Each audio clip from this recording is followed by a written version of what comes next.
just give a quick introduction. I'm Eugene Karpychov. I'm the founder and executive director of Work on Climate.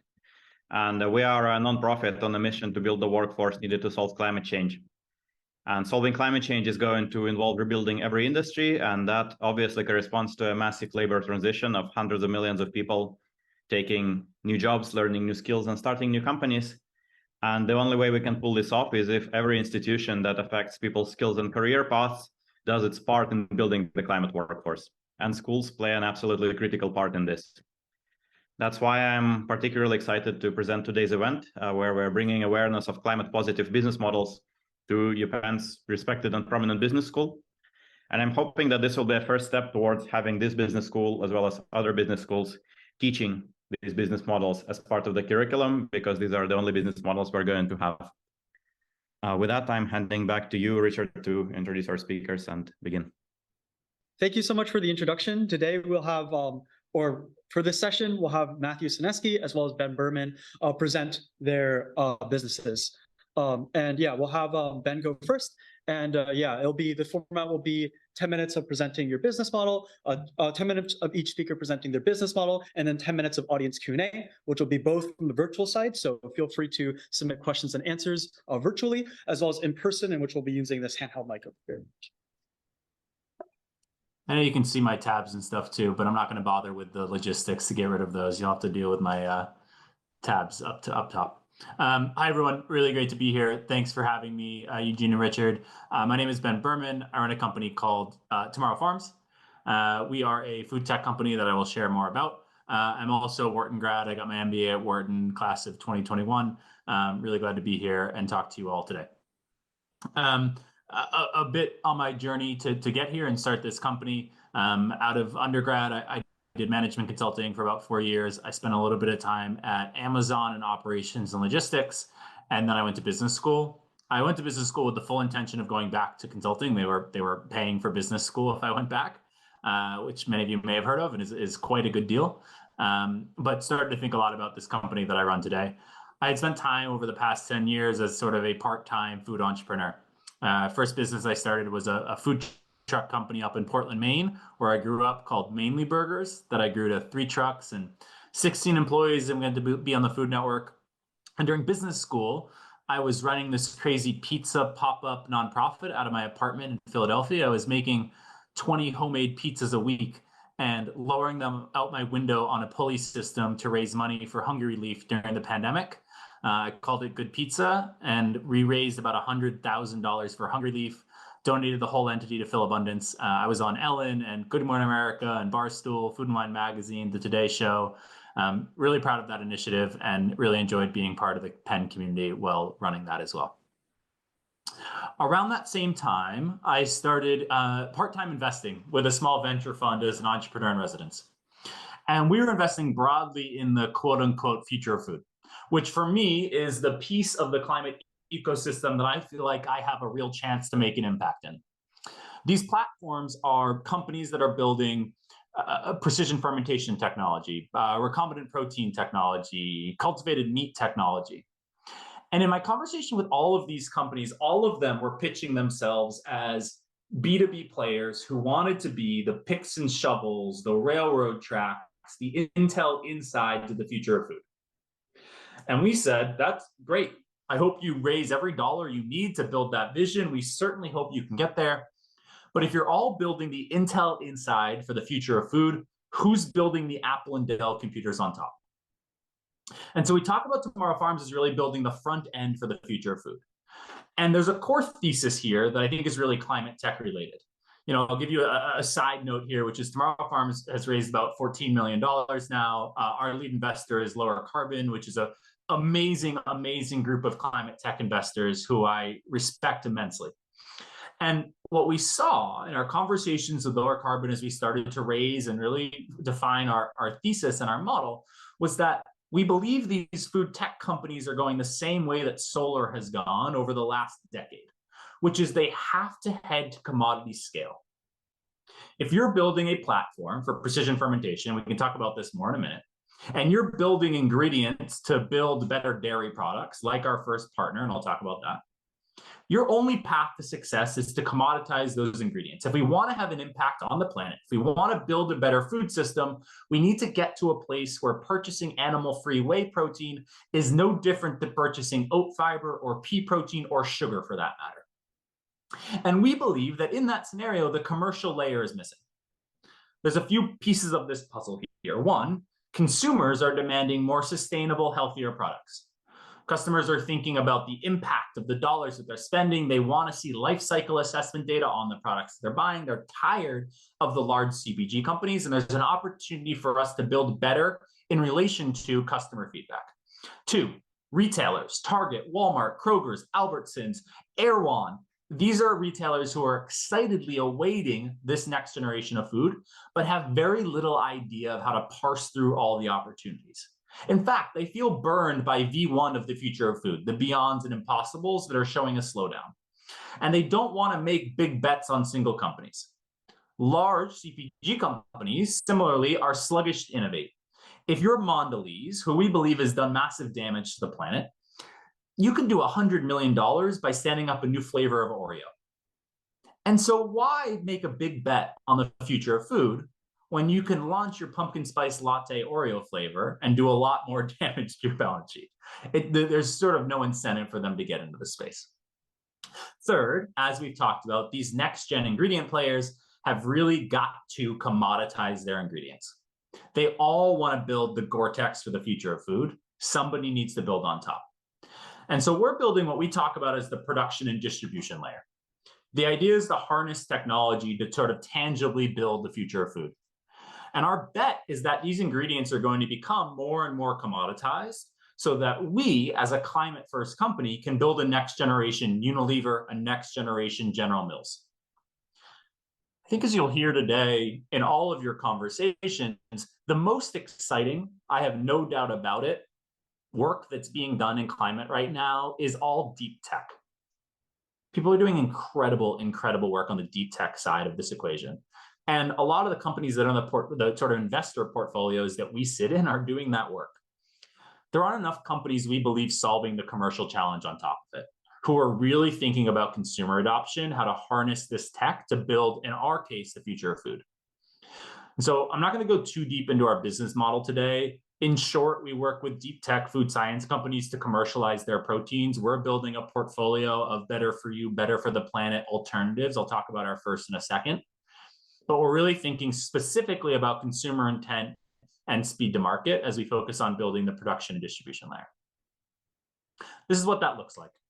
On one end of the equation, you have, I like to use video games as an example. Actually, this is probably a good one for this audience. Now, on one end of the equation, in video games, you have physicists who are thinking about how your players in a video game jump and spin and what the storm looks like around your players. In our case, our physicists are the incredible scientists building these platforms for the future of food, precision fermentation, recombinant proteins, on and on and on. On the other end, rather than Xbox and Microsoft, you have Foxtrot, which is a new grocer out of Chicago that's doing really amazing stuff. You have Target trying to reinvent themselves with more sustainable products. Nobody is building electronic arts in the middle. That's what we're building. Production and distribution, brand building, manufacturing, logistics, sales and marketing to make a tangible impact on the future of food with a real climate focus. We're terribly sorry to interrupt right now, but we probably have to cut you off just for the 10-minute time limit, although I'll give you 30 seconds if you have anything else you want to add. Sure, no problem, Richard. I do have a timer up, and so I'll make sure I cut it off right at 10. This is our first brand, which is called Bored Cow. It sounds like I only have 30 seconds. So Bored Cow is the world's first animal-free dairy milk. I'll skip to the punchline, which is Bored Cow is up to 97% fewer carbon emissions based on our whey protein. It uses 67% less water than conventional dairy. It's far lower in its electricity use. We're really proud of the product. We talk about it as the first milk alternative to do it all. Richard, I think that brings me to about 7 minutes, but I'll pass it back to you. All right. Yeah. Thank you so much for presenting, everyone. Give a round of applause to Ben Berman. All right. Up next, Matthew Senesky will be presenting Iterant Co., packaging reuse profitable for everyone in the supply chain. Great. Thanks. Let me share my screen. Yeah, looks like it's up on the screen there. Okay, great. So my name is Matt Senesky. I'm the founder of a company called Iterant, which is a circular economy marketplace for packaging reuse. I'm going to start with just a few slides about packaging reuse, some things that I've learned that I think are quite interesting, and I think indicative of the possibilities that this presents. Something that jumped out at me early on when I looked at packaging items that were durable enough to be reused, but are at best recycled, is that if you look at the value of the material, the raw material that goes into recycling versus the value of the finished product, you'll see there's typically between 10 and 100 times more value available for the finished product, which intuitively makes sense. The finished product embodies not just the raw material, but also labor, energy, capital equipment, and so the question that I had in starting Iterant is, why don't we take advantage of that 10 to 100x premium to collect these things and sell them for reuse? Try to think of another industry where people leave a 10 or 100x premium on the table. It's pretty crazy, actually. So why don't we do this? There are a whole number of reasons why this is actually a very challenging thing to do. Couple comments here. For one thing, when you're working with reuse, it's actually quite hard to achieve a large number of cycles. And you can see in the left-hand plot there, which is a pretty simple plot that you could generate yourself. But basically, if you look at a particular percent recovery rate and how many cycles you can expect given that for an item, given that recovery rate, even getting to something like 10 or 20 or 50 cycles requires a very, very high recovery rate. 50 cycles needing about 98%. Whereas if you're recovering only 50% of an item, you're only going to average 2 cycles. And so achieving that high number of cycles is hard. The other thing that I think is worth noting is when you have a dedicated reusable package that is made to be more robust than the single-use version, you're typically going to start out kind of behind the 8 ball in terms of both emissions and economics, meaning that you've got to get a certain number of reuses in order for that to make a positive impact. Whereas if you start with something that's sold as single use, it's making a positive impact on the very first time you reuse it. And so, I would say there's kind of 2 approaches to scaling reuse, and I think any reuse effort, I think, needs to have a plausible story as to how they can scale to literally trillions of pieces of packaging, because that's what we have in the world, on the order of trillions of pieces of packaging. I think when you look around at the approaches that exist, you'll see a lot of people pursuing closed systems where you have the same item returning to the same company over and over again. People are generally requiring, doing things that require a very high recovery rate, and their challenge is to scale up to a larger volume while maintaining that high recovery rate, and that's actually something that's very difficult to do. What we're pioneering with Iterant is a different approach, which is an open reuse system where anybody can collect and return these items to service. These can work initially with a low recovery rate at very high volumes, and the challenge here is then to convert that to a higher recovery rate to scale up. So we've got a pilot going with these beer can carriers that you might recognize, which are good for a number of reasons for this model. They're fairly standardized. The industry is very distributed, which is good for a marketplace. And a lot of breweries reuse these already. And so we've built a a collection and resale network in the Bay Area. We've got about 70 store drop-off points, and we've resold about 25,000 of these carriers to breweries in the area. We've learned a lot doing this. I'll jump to sort of the recommendations from some of the challenges that we've encountered. What's really required to make the economics of this work is to collect multiple SKUs within a very small area. It's really all about the density of collection that makes the logistics make sense. If you can leverage existing logistics providers, that's always going to help. And we're pursuing a phased growth strategy where we're starting with the easy items. There's a bunch of infrastructure that needs to be built out as we go.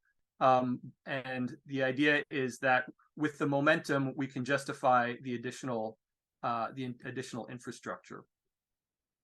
Something that's interesting about our approach is that we also pull in the manufacturer of the packaging as a stakeholder. And if they join the platform, they can actually receive a royalty payment. And if they set that equal to their typical net margin, they can make as much profit from reuse as they can from single use.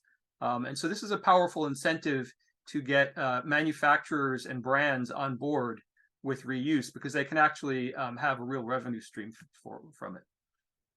And so, in terms of the Iterant business model, we have a marketplace for packaging reuse.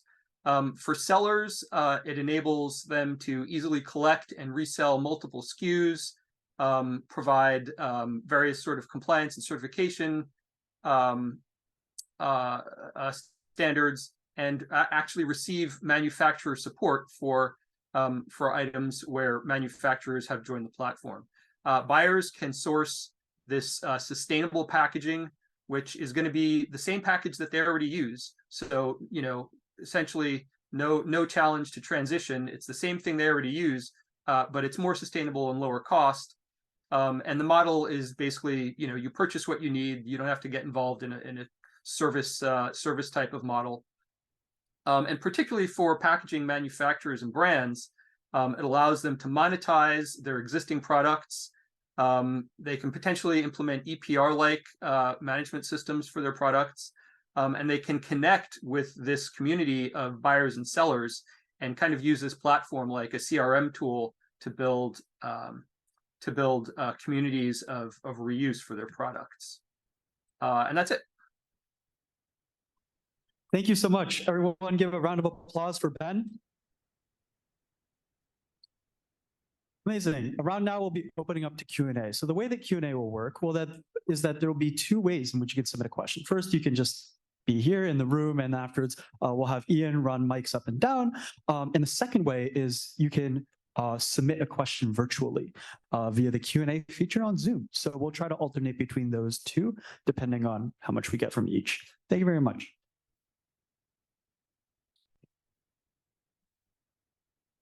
Howdy, Matt. Thank you for your time. One of the things I was curious about was when you guys reclaim packages, do you take, or not packages, but more so like reclaim those, sorry, I'm trying to think the right way to explain it. There's those covers for the beer cans. How have you figured out any way to like take that data and monetize it in any way? Or is that a future area where you might be able to monetize it all? Specifically the data, monetizing the data? Yeah, finding some way to like understand like, what products are people buying or where it's someone's most common stores, anything along those lines, or is it a bit more generalized than that? Yeah, I mean, I think that there is value there for sure. And one of the things that I think is really exciting about getting these manufacturers on board is that they can track how much of their product is getting reused, which is a type of metric that they're very interested in. But they can also potentially through this platform do sort of promotions or marketing activity among these type of users, such that a lot of these big companies have ESG goals, which might be to have certain number of suppliers in a certain demographic group or certain geographic areas, and they can use this to sort of market and encourage this activity in those areas. And so it's both data and the ability to sort of not just be a passive actor in their the fate of their the life cycle of their products. Gotcha. Thank you. Appreciate it.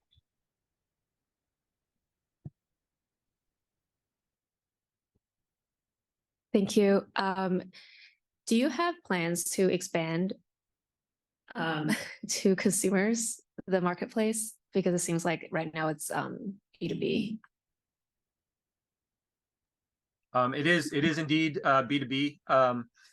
I think for consumers, I don't think the typical consumer ends up with enough packaging that they're going to want to bother to resell it through a marketplace. There are obviously other types of items. There's a lot of activity in the apparel sort of fashion space with sort of consumer resale, electronics, you're reselling your iPhone, things like that. Certainly on the table, but a bit of a different sort of model than what I'm currently pursuing, if that makes sense. Thank you. And I also have a question for Ben. You mentioned that you're doing your first product is Bored Cow, and how does that metric compare to other plant-based milks that are on the market in terms of carbon emission, etc.? Yep. We just launched the product last month, so the full life cycle analysis is not done yet, but it ends up using about 60% less water than almond milk. And we're still finalizing some land use data around it as well.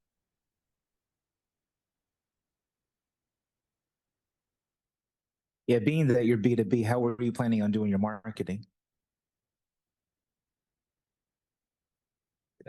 I guess that's for me. Anybody? So, well, from my end, I'm probably at an earlier stage than Ben, and probably kind of smaller scale. I've had sort of the best luck from kind of a direct outreach approach, and sort of building those relationships. Okay, thank you.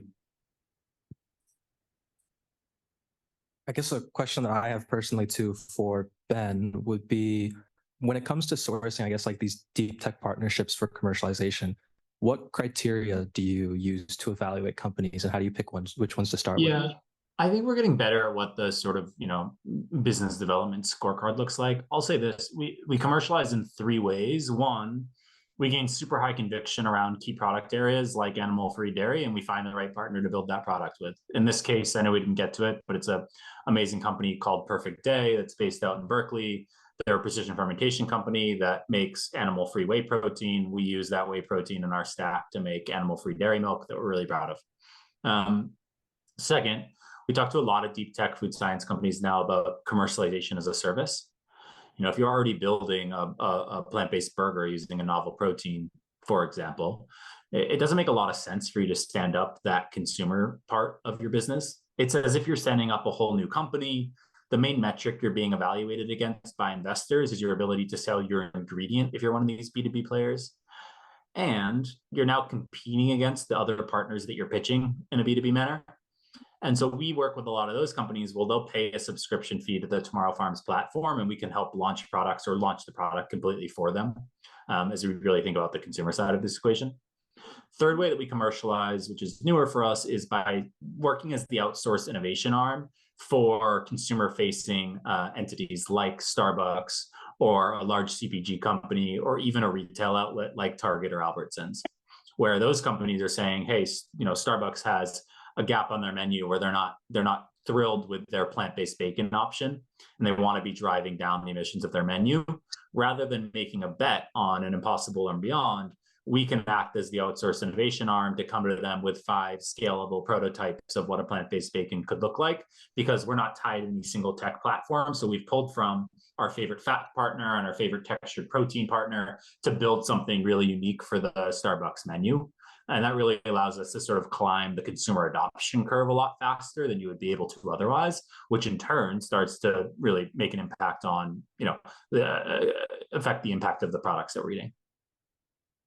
Very quickly, we have a question online from Eugene. He asks, what's different about commercializing this versus commercializing food in general? To Ben. What's different about commercializing this versus commercializing food in general? Could someone with a food industry background work at your company?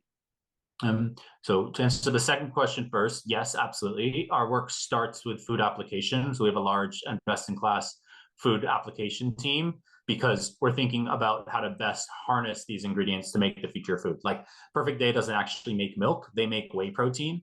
And a lot of what our platform builds is the processing aids to get rid of those sulfuric off notes that come from a next generation protein like animal-free whey that we believe is broadly applicable to all of these novel ingredients that are coming to market. And so we have a great food application science team who's actually working on developing sort of taste and price point oftentimes from a supply chain stack that consumers will actually enjoy. And we sort of start there and everything else falls into place after that. To your first question about how it's different, that ends up being more of the marketing challenge. At the end of the day, with Bored Cow, we're pitching animal-free dairy milk, which until the time that we launched this product was an oxymoron. You cannot have something up until now that was both dairy and animal-free. But we're pitching now a dairy-identical protein at the core of a plant-based milk. And so you end up having a challenging marketing opportunity, is how we think about it, to explain really succinctly the products that you're pitching. And we know from a commercial angle that you cannot be leaning entirely on sustainability alone to have consumers make the switch. Yeah, and I think one thing that we wanted to get around to all the panelists was asking, since we have a lot of students in the audience and people aspiring to work in the climate space and for companies potentially like yours, we wanted to know, who are you hiring and what would you say to, I guess, like the dean of UPenn that they should teach more so that students can start and work at companies like yours? We're about a team of 15 now. We'll hire slowly into our Series A at the end of this year, early next year, and then pick up after that, in case you're curious about timing. We hire across 3 main teams, our sort of food application / supply chain team. And so if you're really interested in operations work, sort of anything in the OIDD world at Wharton, that's always super valuable for us. If you're interested in S&OP planning and how we do inventory and our distribution network to retailers, or you have a food science background, reach out to us for sure. Second is our marketing creative team. We're always looking to increase our consumer insights function, our creative teams, brand teams, folks with the designer background. We're really building a full stack team on the marketing creative side. And then third, we think about our strategy and business development team. We're building a portfolio, a Unilever competitor for the future. And so we have some core strategy roles. I will say straight out of school, I think it's hard to cut your teeth at a really early stage startup. There's just so little sort of, there's so few guardrails for what we're doing. And so it's nice to have people that did take a finishing school opportunity with a larger company that has the opportunity to train a little bit. We want to give you a lot of responsibility from day one. In a company like ours, we sort of have to trust you to do your work right out of the gate. And so we want to see people that are high ambition to get to the next stage of their career and interested in helping across the business wherever it might be, even though it doesn't fit with your original job description. And for Matthew? Yeah, I'm from my side. I am actually looking for co-founders. Also, probably not making any full-time hires right now, but we do hire sort of contractors or part-time people from time to time, particularly on more of the commercial side.